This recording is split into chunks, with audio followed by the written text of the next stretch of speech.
Hi, good morning, mga ka-A-team. It's another day. It's a new, exciting webinar day for all of us. Know how we're already live and be excited because we have a wonderful speaker today, a multi-awarded research guru. So abangan po natin. Just stay put, enjoy. Kuha lang po kayo ng kape-kape. And then we're gonna roll it on. I'll be passing the mic and the cam, of course, to our dear speaker, no other than Doc Leonilo Capulso. Wow. Before moving on, shall we dedicate this moment to just acknowledge the presence of our Lord in this webinar? I'll be playing a video and in which I believe we are all familiar with it. It's Lead Me, Lord. As we sing along, let this be the prayer of our hearts today.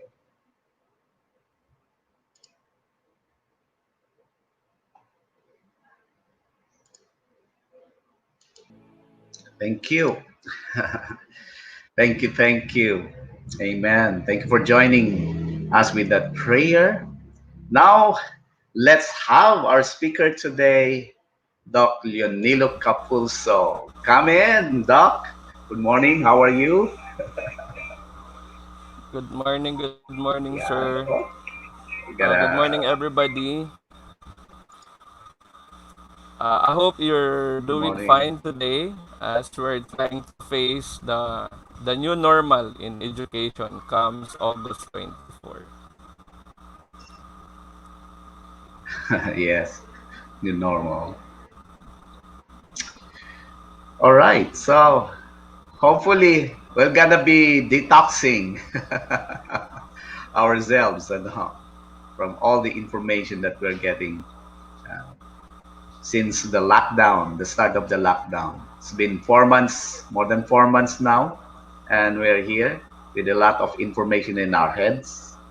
And so we'll be guided and be enlightened with the topic today. It's very interesting. So, Doc, are we ready to move on with the Yes, sir. presentation? Yes, sir.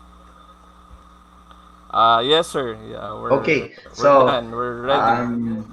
you may take it away. We'll be watching and learning Okay. with you. Thank you. Uh, Thank you, Sir Joe. So, good morning, everyone. Good morning, dear teachers, parents, and learners. Today, we're going to discuss digital detox and its implication to learners, educators, and other stakeholders. For our objective for today, we're going to discuss the concept of digital detox, explain the context of digital detox according to research studies, and let's try to demonstrate how to apply digital detox as students, as parents, and educators.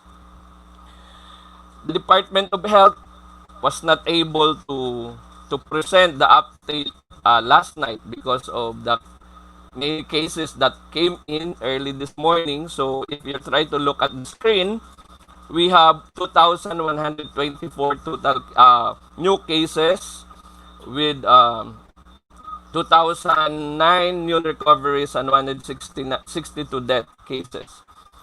All this phenomenon of coronavirus actually brings about the birth of the new normal in education, particularly to the basic education or the Department of Education. Since January 2019, a survey was conducted around the world and it shows that 7.6 billion out of 7.6 billion total population, we have 5.1 billion unique mobile users, while 4.3 billion internet users. In the Philippines alone, we have 107.3 million population with 1.24 or 124.2 million mobile subscribers, 76.0 million internet users, and other data follows. So you can see that the number of mobile subscription surpasses the total population. So I think it is safe to conclude that there are some Filipinos who have been subscribing to more than one network. In the United States, for example, the US smartphone owners check their phone 47 times a day, and 85% use it while talking to friends and families. More than 80% check their phone within an hour after getting up or before going to sleep, and 35% do so within 5 minutes, that fast. And 47% of which have tried to limit their phone usage in the past, but only 30% have done so successfully. Why we're discussing this? And let's try also to ask, how do people use their smartphones and other gadgets? According to this survey by the Futures Company, 60% is used for messaging, 50% were used for voice calls, 30% just to check time, and the rest follows. Just during this pandemic, according to survey, views on Instagram Live was doubled. Facebook increased in Messenger group video calls up to 70%, while WhatsApp use increased to 40%. If you watch Jessica Soho or Capulso mo Jessica Soho last night, there is this episode which was actually published in one online platform. It says, how far are you willing to go to buy a laptop for an online class? We also have to discuss this. Are we really obliged, or are we really obliging our students to buy a gadget or a laptop for the online classes? I think the Department of Education is very clear of that when it tries to present its four modalities, and it simply says that for those who cannot afford online classes, they're actually given distance learning using printed modules. In fairness to the Department of Education. But another question is, how would the pandemic and this distance learning affect teachers and other professionals, especially those who are working from home? The Department of Education, as we all know, tried or declared that the opening of classes, particularly in public schools, will start in August 24, 2020. That's actually a few days from now. Because of this, the Department of Education laid down the learning continuity plan for basic education, which is to respond in giving relevant, quality, and accessible education to our learners. So this learning continuity plan is the major response and commitment of the department to ensure the health, the safety, and well-being of our learners, of our teachers, and personnel during this time of the pandemic, while trying to develop other means of responding to the needs of the times as we try to provide quality education. The learning continuity plan has many pillars as presented in the screen, but for today, I will only focus on the teaching learning modalities, and particularly on online learning and the need for digital detoxification or detoxing. In the learning continuity plan, the Department of Education identified 4 learning modalities. By now, we all know this. So first is the face-to-face modality, blended learning modality, distance learning modality, and homeschool or home-based modality. You would realize that the first 2 modality, the one in white, will only be allowed by the department in cases where the particular area has no or is not under enhanced community quarantine or general community quarantine. Whereas distance learning and homeschooling will be implemented in areas under ECQ or GCQ.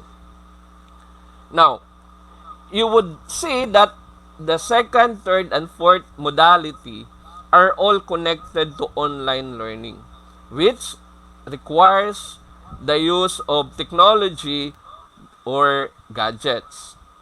But before we proceed further, let's try to ask, how would the pandemic affect our educational system, especially online modalities? Because of COVID-19, the face-to-face uh, classroom delivery is now shifting to online home-based modality. And this shows that technology is actually changing the dynamics of education, especially the relationship between teachers or educators and students. And now, even the relationship of the school to parents or guardians and even the other stakeholders, particularly in the local government units.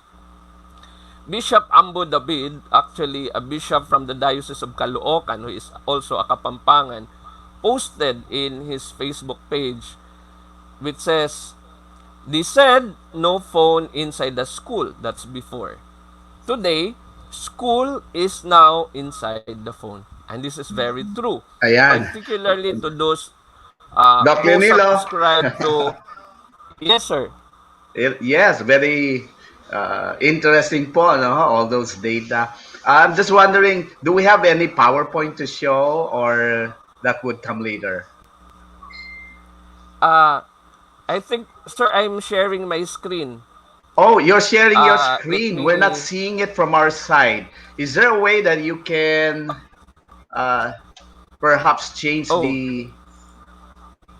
Uh, okay, Sir Joe. I'll try. yes, Thank you for maybe reminding me. it's getting the other window. You can choose the application when you Uh, share it. We should be able to see it from our how about side. that?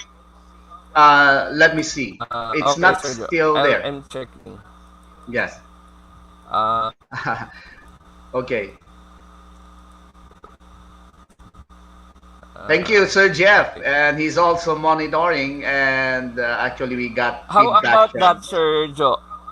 Are still we not seeing there. it It should already? be here in our uh, broadcast studio. Uh, Uh-huh. Yes. okay, sir. I'll check again. Yeah, thank you. The topic is really very interesting. Yeah. Yeah, happy Good morning. morning. Happy Happy morning. morning, everyone. Sabi I ni guess while we ano, are Ma'am waiting Gabriel. for Sir Capulso's presentation, Uh-huh. we can just Sir Joe, just how read. about that? Let's go ahead. Not yet. Uh, could you choose Okay. the I think I'm application? trying to... Maybe you can do a share screen again, Doc. Okay. Ulitin nyo lang yung process and then choose application, and Uh, then you have this to select this the one, Sir Joe. I think yeah, you have to I think select the I'm ones sharing it that's now, Sir Joe. presenting. How about that? Uh, Okay. still blank here. Can you see it now, Sir Joe? Still blank here. In Oh, my there you screen, go. it says, Yeah, that's it. That's okay, the right one, I it's think. working already.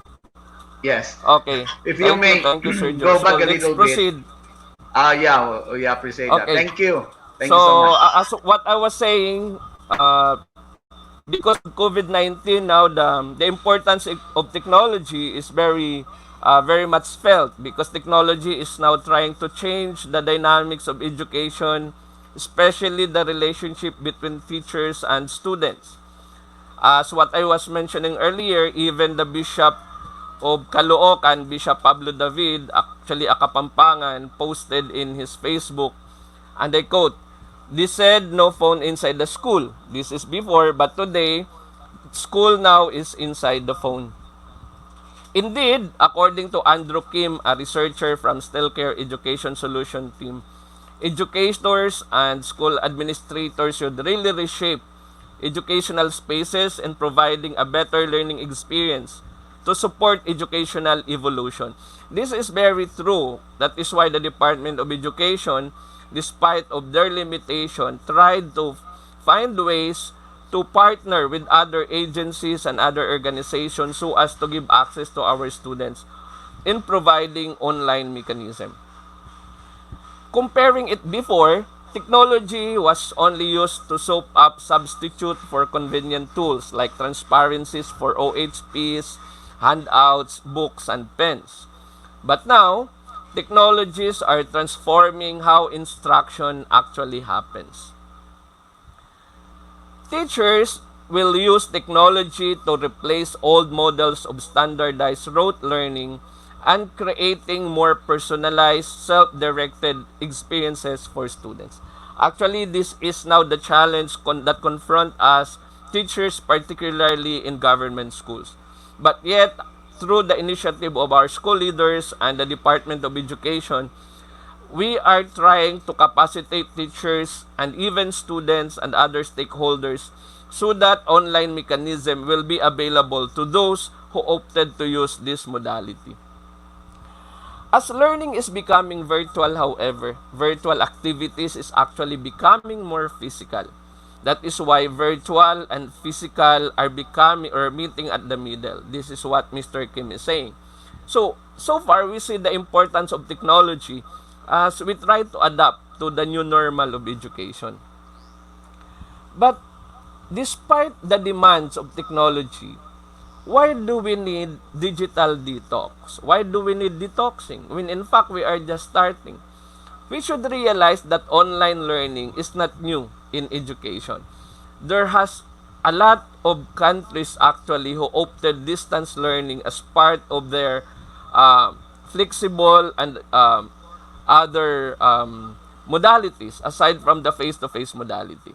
That is why the insights that I'll be sharing to you in a while are based on studies conducted by these schools and universities outside the Philippines and gaining insights from their own experiences. But before we proceed to how are we supposed to adapt, let's first try to understand what exactly is digital detox.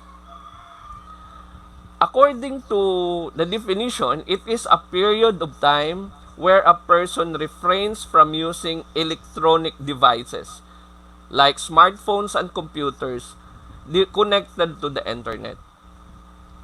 It is as well an opportunity to reduce stress and focus on interaction with people that can prevent dependent to gadgets. So I will enhance my discussion on this in a while. So it provides time to experience nature and get physical exercises and practice mindfulness. So this is digital detoxification or detoxing. In other words, it's staying away from our gadgets, from our laptops, and from our screen time. Digital detox, according to Newport Academy, maintain healthy balance between in real life or IRL activities and the digital world. While others would simply say digital detox is actually to disconnect in order to reconnect. But you might be asking me, Sir Doy, we are just starting our new normal, and as much as possible, we encourage students both from private and public schools to adapt to the new normal, to have their own online mechanism. They have their own LMS. But why do we need to disconnect? Why do we need digital detox?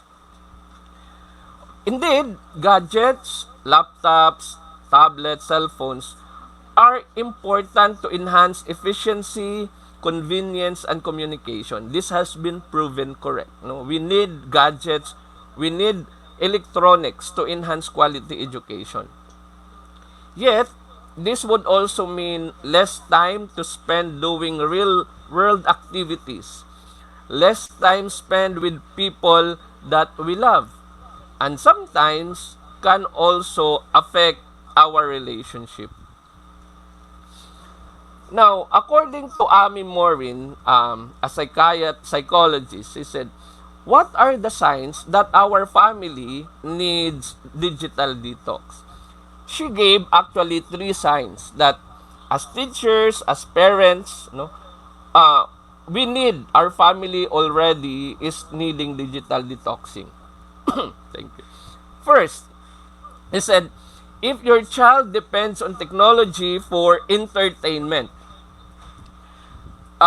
there was a study conducted by Parent, Sanders, Forland, and the rest of the group This right to study youth screen time and behavioral health problems and the role of sleep duration and disturbances. Based on their study, there was an estimate of 8 hours per day on the use of learners of their electronic device like video games or watching TV. So this is an estimate numbers. So if your child actually is having this sign or showing this attitude, it means that your family needs a digital detox. Second, when you get into power struggles over electronics, kapag hirap na kayong pagbawalan yung mga anak nyo para magbitaw sa cellphone, sa panunood sa TV, okay? Then, it is a sign that you need a digital detox. Why? Because having a break with laptops or cell phones, according to study, okay, will help your learners become more compliant with their parents. And third, if your family has developed some bad habits with electronics, so if one of these are actually practiced at home, then it is a sign that you need to practice digital detox. One, when you watch TV while eating, when you text each other from one another's room instead of talking face to face, when you are sleeping with smartphone next to your beds, and when you're ignoring each other to use social media. So these are actually 3 signs that your family, as parents, as educators, as children, you are actually needing digital detoxing. Now, what do research say about digital detox? According to Stiglitz and Weiner in their study, this is that excessive media use could lead to some behavioral, emotional, and academic problems. Take note of the word. We're not saying that media use is bad. We have to highlight the word excess. As Aristotle, a great philosopher, would always say that everything when too much is bad. So that means to say we only should do and use our gadgets in moderation. One study said that addiction to technology causes depression and anxiety. So if we are addicted to technology, may it be in social media, in watching television, it can also lead to depression and anxiety. In a study conducted using questionnaire, there were 38 students who were addicted to their smartphones. The result shows that the changes in their brain were significantly higher in depression, anxiety, insomnia, and impulsive behavior. Sa madaling salita, yung mga respondents, yung 38 students who were addicted to smartphones, their results showed that their brain showed a higher score towards depression, anxiety, insomnia, and impulsive behavior. And this is based on study. Students spend much time in social media would lead to increased depression. Paano ba magdudulot ng depression ang panunood o paggamit ng sobra-sobrang paggamit ng Facebook and other social media? In a second study conducted, 82 young adults, FB users, showed decreased level of life satisfaction. Bakit nagkaroon sila ng lower life satisfaction? The explanation of the study said that because people who are watching or you are using Facebook, especially lifestyle of celebrities, people tend to compare themselves to them. And eventually, seeing that these people are well off, they get what they want, whereas I don't get what I want. This led to people developing lower self-esteem. Second, gaming disorder So those students and even parents who have been addicted to gaming is now considered as a mental health condition. The World Health Organization, in their 11th edition of International Classification of Diseases Manual, identified gaming disorder as a mental health condition. What the research says, gaming disorder is similar to gambling addiction and substance abuse. So yung mga sobrang naa-addict na sa laro, according to World Health Organization, ay katumbas yan sa mga naa-addict na sa sugal at sa bisyo. And according to American Psychiatric Association, certain pathways in the brains of video gamers react in the same way like drug addict substance. Tingnan mo yan. So, ibig sabihin, yung mga sobra nang naa-addict sa paggamit ng cellphone, ng tablets, ng laptop sa paglalaro, yung daloy ng kanilang utak ay nagkakaroon ng kagaya ng epekto ng mga gumagamit ng droga. Therefore, disorder is the disability to control with obsession with video gaming. According to World Health Organization, the addictive nature of digital media in general and video games in particular emphasize the importance of detoxification to avoid addiction. Makailan lang, may napanood tayo sa isang episodes ng television, yung nagkaroon siya ng sariling bahay dahil sa paglalaro niya ng online game. Ang ganda naman yan.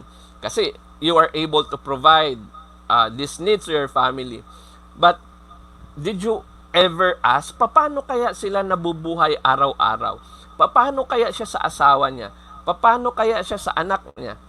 That is why if you continue to watch that episodes towards the last, sinabi niya, kaya ngayon bumabawi siya sa kanyang mga anak. Because during that time that you are playing or you are using too much screen time, you are actually depriving your family, your loved ones, of the same quality time that they need.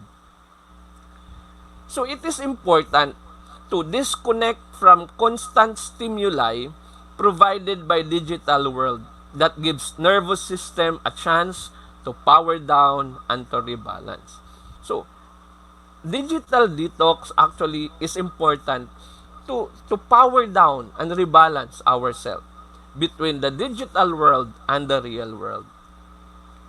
Third, attention deficit hyperactive disorder or ADHD among children is also linked to overuse of technology. According to the Journal of American Medical Association, teens using digital media are more likely to develop ADHD at the end of 2 years of exposure.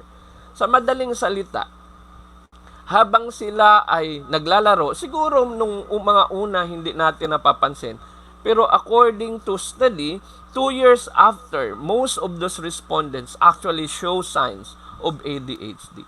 So yung mga magulang na nakikinig sa akin, yung mga magulang na guro na most of the time, hindi natin nabibigyan ng oras yung ating mga anak kasi busy tayo sa ating gawain sa eskwelahan. Actually, isa yan sa mga challenge sa atin na mga magulang, no? And not in few time I'll be joining with these sentiments. So, impulsivity is actually a symptom of ADHD. Impulse control is managed by brain frontal cortex. Kung napapansin nyo na yung anak nyo kapag hindi lang naibigay yung kanyang gusto, nagwawala.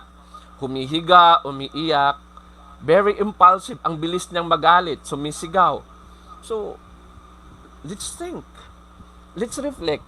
Where are these behaviors coming from? Are not these behaviors a manifestation or signs of ADHD?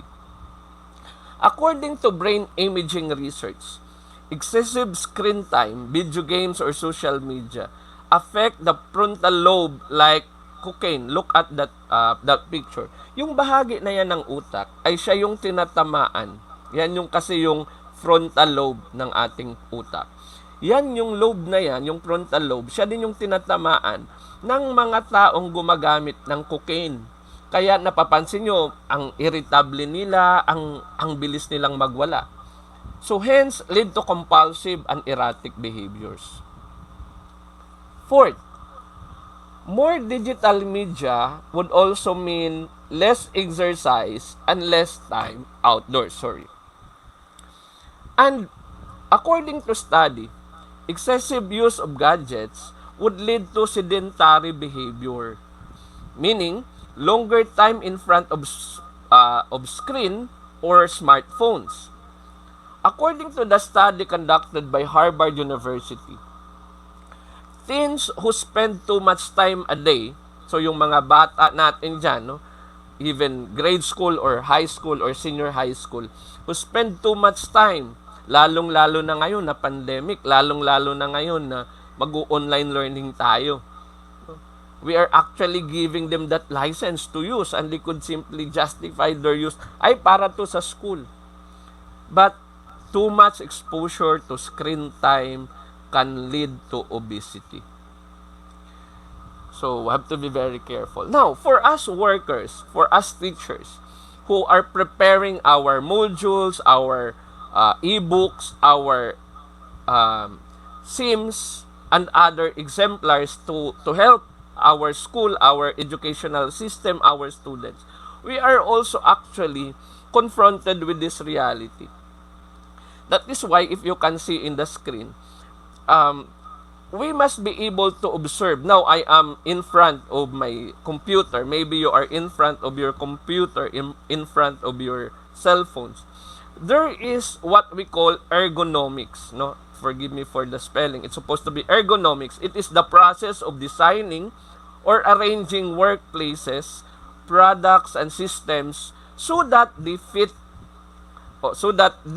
the people to use them. Ibig sabihin, dapat yung anggulo ng ating mata sa ating screen, if you can see yung angle ng ating likod dun sa ating upuan, yung kamay natin dun sa ating keyboard and the rest, ay dapat nakasakto, no? We can provide another discussion for that. But for now, you could just browse it in the internet. The proper way of sitting down, of cellphone. So, kung mapapansin nyo, dapat yung mata natin ay dapat at least diretso lang sa screen, hindi nakababa. Yung likod natin diretso lang, no? Or medyo hindi sobra mababa. Hindi sobra mababa. Hindi pwedeng nakataas, hindi sobra nakababa. Kung napapansin, tingnan nyo yung angle. Dapat yung diretso ng mata ay tumatama dun sa screen ng ating computer.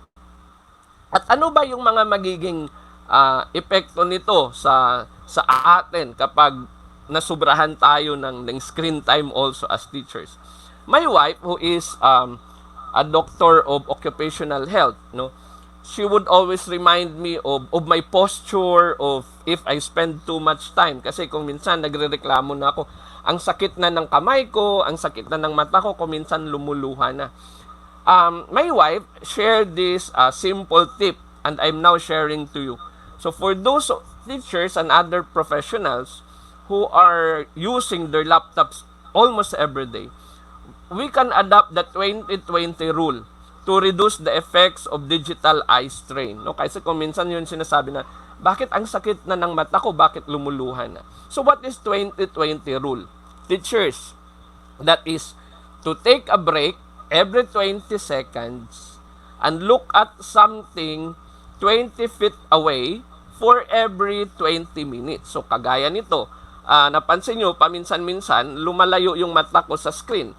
Because dapat every 20 seconds, we have to take a break. No? We have to take a break every 20 minutes. For 20 seconds, nakatingin lang tayo sa malayo para ma-relax yung ating mata. Okay? So, this is from Healthy Set Go.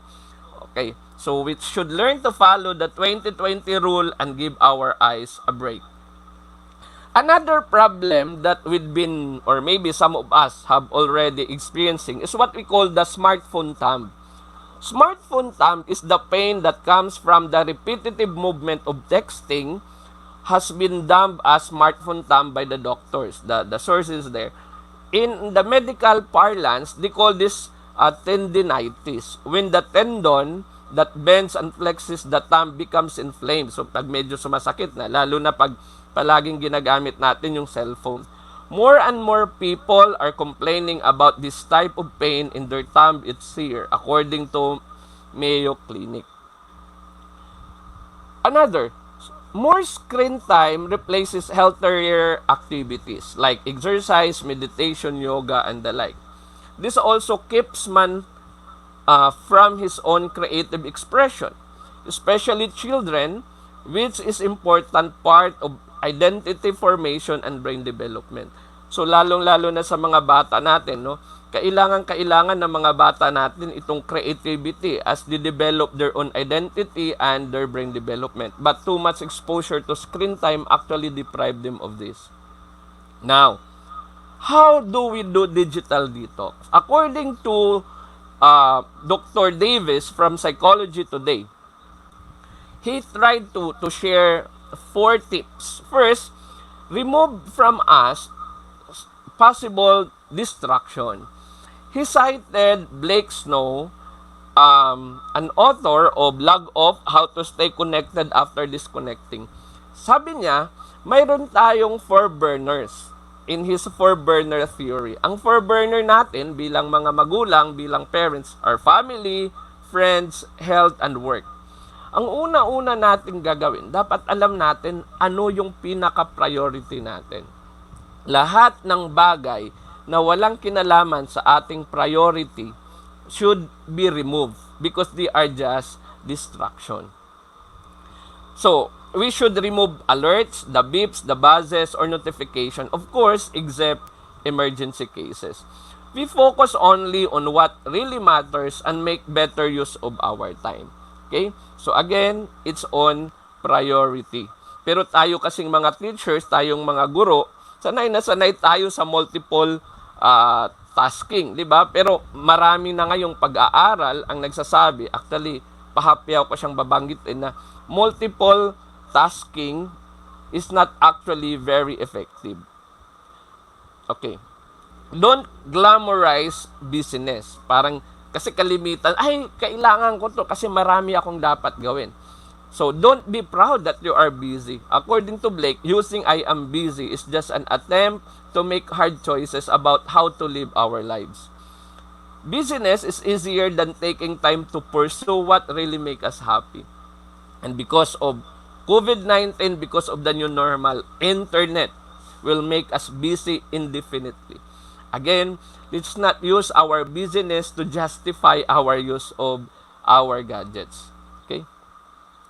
But let's start to think to be more productive. Okay?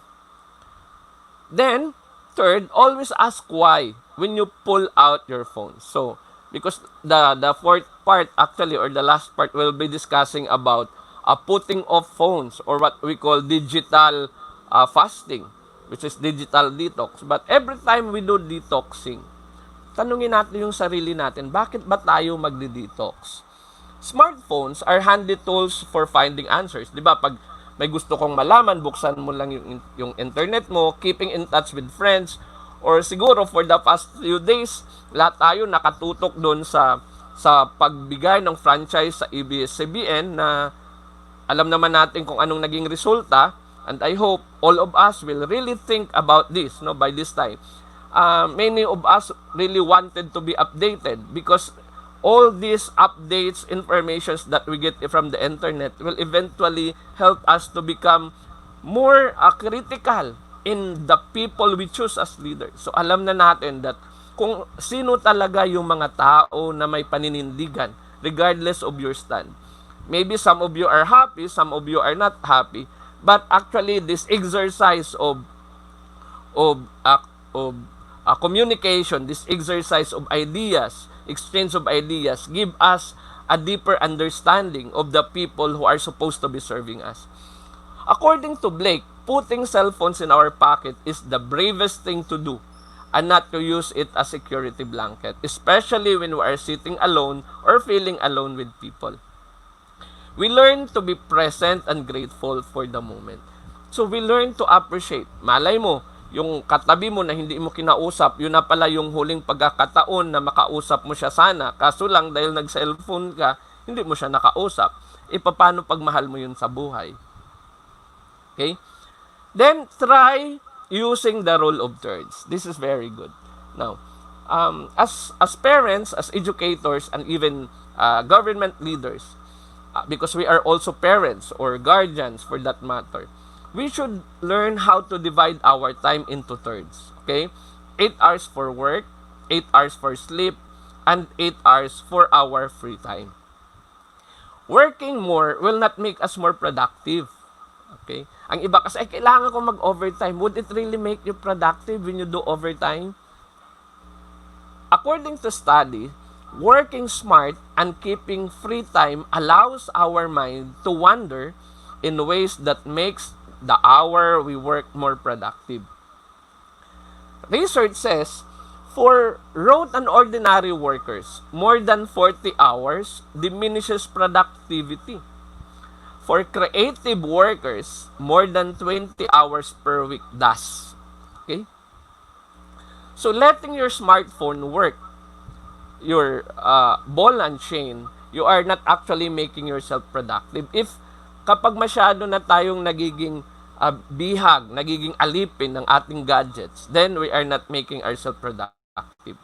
And fifth, and I think this is what I am actually trying to point out, let's learn to practice fasting from our electronics. Literally fast. Blake, in his book, he actually cited that he brings his own family during springtime and fall without gadgets for a week. And they just enjoy each other's company. Okay? Electronic fast forces you to connect with others and yourself, which is actually an amazing experience. So, in times of the pandemic where gadgets becomes a necessity, how do we do digital detox, no? Aside from this four? The dilemma is, it is problematic. Ang hirap nga naman kasi we are anxious of what's happening every day. Kagaya ngayon, medyo hindi maganda yung panahon, hindi natin alam kung dito sa Pampanga, halimbawa, no, may mga lugar naman na nasasara. May isa nga diyang post about a group of religious people, no, mga pare. They were asking bakit ba the local government asked the church to be closed, samantala pinapayagan nila yung mga barbershop, no. A friend of mine posted this in the Facebook. Oo nga naman, nagtatanong lang, bakit pwede sa barbershop? Bakit pag simbahan hindi? Paano mo ba nasigurado na nanggaling yun sa simbahan at hindi sa barbershop o sa palengke? Kaya napakahalaga ng internet. On the other hand, we should also be aware of its negative impact. I mean, the screen time impact. So, Tanya Gooden actually said, the first thing is to draw the line. This is exactly what I was telling you earlier. Sa kanya naman, sabi ni Tanya Gooden, he's a writer, a researcher from the United Kingdom, you should draw the line. Dapat alam mo, you should have a firm boundary between screen time that is helpful and screen time that is harmful. Kagaya ngayon, ang dami-dami naglipa ng webinar. Pero ang tanong, lahat ba yun ng mga webinar kailangan natin? Hindi kaya paulit-ulit na lang din. Kaya nga for us teachers, we should be able to choose ano bang mga content ang talagang kailangan ko. Okay? And asan dun yung hindi ko naman kailangan na pwede ko naman talagang basahin na lang sa libro. It's okay to spend time on social media if it is being used for positive purposes like workout videos. No, may isa akong kaibigan na professor ng isang state university dito sa Pampanga, and he has this post every day about his exercise, and these people are following workout videos actually, or museum tours. No, ngayon ako personally, I would actually tell my wife, sabi ko, alam mo Han, namimiss ko na yung at least every summer, every December, we go out of the country just to relax after a very productive school year. But this time, hindi namin pwedeng gawin. Ngayon, mayroon ng mga website. These places offer actually virtual tours. And it is a good experience. Others is baking lessons. No? Kung napansin nyo, isa sa mga nag-boom ngayon, ang online selling of, 'di ba, food industry. So, and these people will only rely on a certain network for learning how to bake and how to cook. Set morning and afternoon routine, use different devices for different activities. Another thing na pwede natin gawin bilang teachers, bilang parents, para ma-practice natin yung digital detox. Kagaya ngayon, gumagamit ako ng laptop kasi nagtatrabaho ako. So yung laptop, gagamitin ko lang sa trabaho. Ang cellphone, gagamitin ko lang to play, halimbawa, or to text, for my appointment.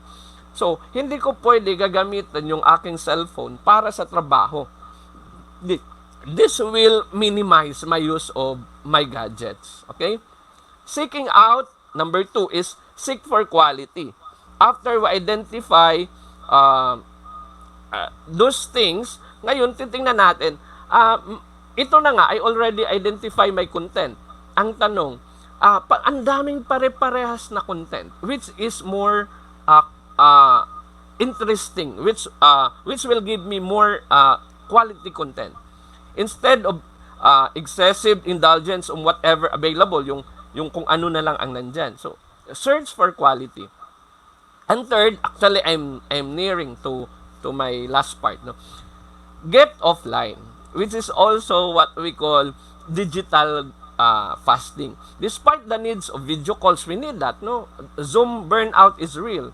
There are studies in other countries who'd been using Zoom, especially in online education, that Zoom conferencing can actually bring about burnout or saturation among teachers and even among students.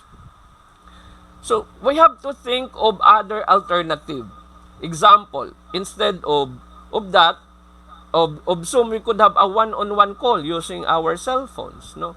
At least we minimize the screen time, I mean the exposure of our eyes to our screen. There are other stuff we can do offline, like subscribing to print magazine or working on physical puzzle or books.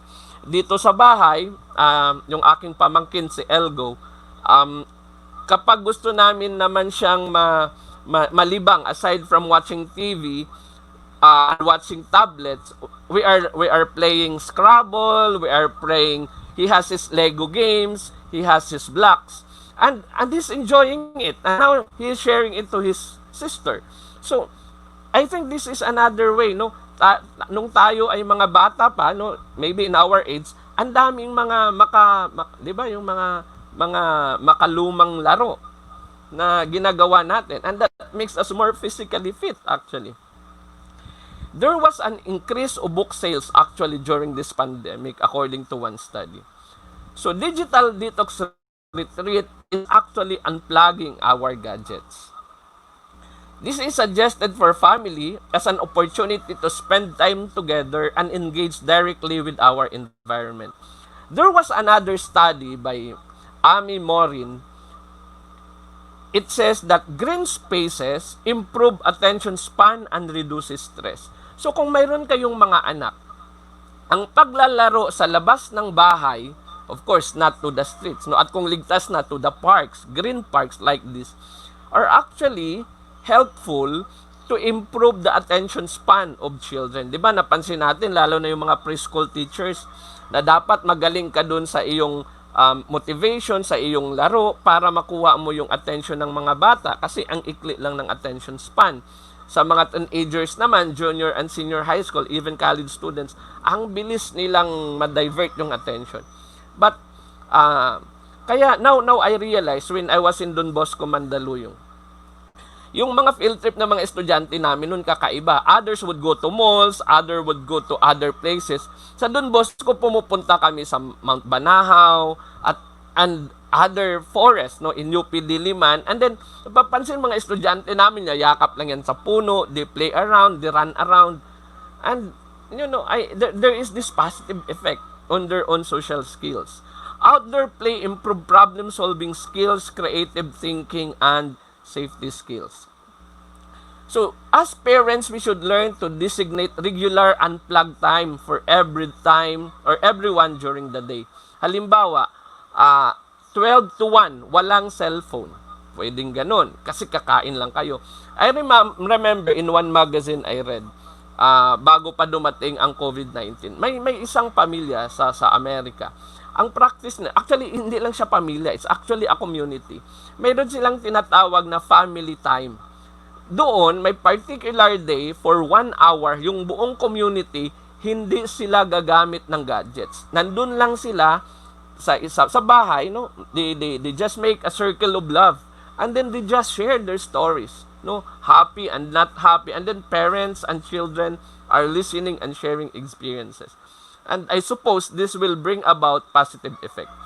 So maintain certain areas of the house where screen are off limits. So bilang mga magulang, pwede niyong gawin to. Walang magdadala ng cellphone sa kainan, okay? Sa dining room, lahat ng cellphone maiiwan. So that's also another way of digital detox or digital fasting. Also, plan technology-free family activities. So, kagaya nung sinabi ko kanina with Mr. Blake, no? May mga activity ang family, you can create families that during this time, only physical activities, board games are allowed, no? Mayroon nga akong pinsan, they are from San Fernando. Ang ginagawa nila, normally every weekend, they would go to a park. Okay? And then doon sila kumakain, they share food, they share stories. Sabi ko, napakagandang tingnan. And this, because maliliit pa yung mga anak nila, has a positive effect in the development of the children. Teach children and teens healthy ways to self-soothe. Okay?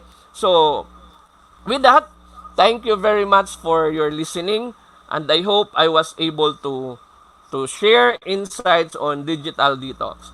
But before I end, let me try to advertise something. No, by this time there are a lot of teachers who've been asking me how to publish a book. By now you should realize that I'm also the publisher of Beyond Books publication, as you show there in the first screen.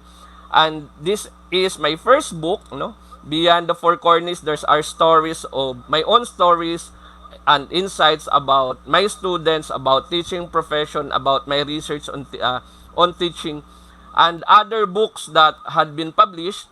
The compendium is actually the book that a compilation of research proposals of teachers from Cluster 6 in DepEd Pampanga. This one helped me out is the book of Ma'am Arlene Carlos from one school in Pampanga. Now it is out.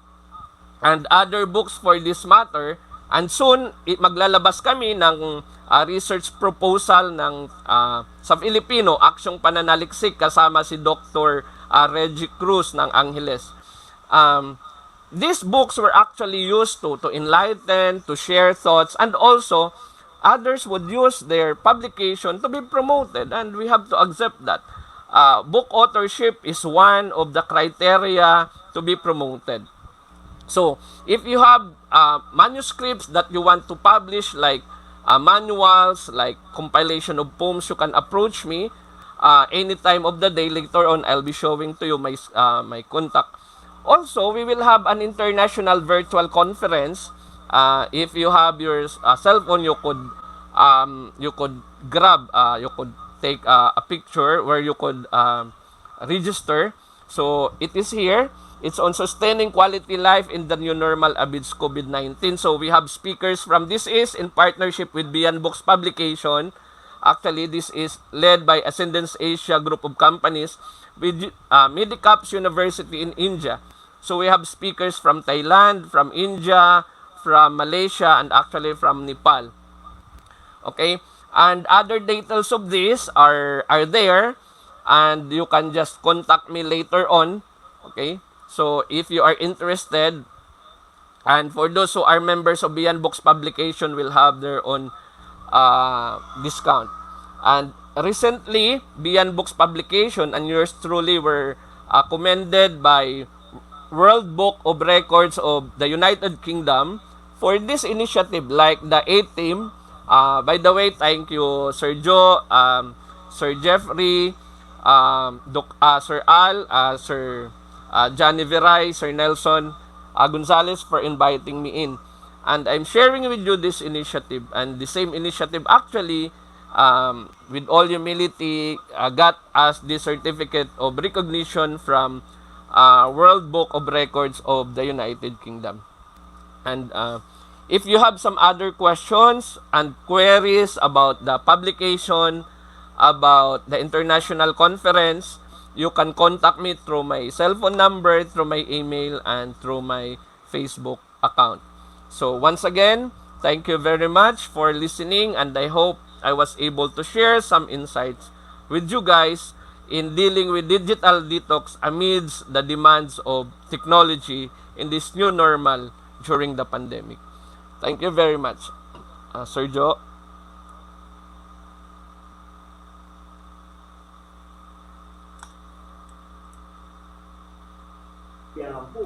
Thank you Sir Doc Capulso for the very insightful delivery po ng inyong topic, no? Sa on my end po si Sir Jonathan, parang ano po, nakamute. Anyway, thank you so much sorry. po. Nakamute pala. Nakamute. And I was saying, let's give him a round of applause. Virtual. Thank you, Big, Sir big, Joe. yeah. Thank you so much, Thank you. Doc, sa pagpapaunlak sa aming Thank you. to Sir Jeff. Thank you. Si Sir Jeff, nasa school siya. At ako nasa bahay. Yeah, oo. Ano yan eh. From home. And then, Thank you po. Thank you, Yes. thank Actually you very for the interesting po yung opportunity. topic, no? very interesting, yeah. Hopefully, talagang maraming magiging writers nito. Sumunod sa footsteps ni Doc Leonie. Thank you, Sir Joe. Thank you, Doc Jeff, for inviting me in. Eh, thank you po. Yeah. Thank you mga sa mga comments ninyo.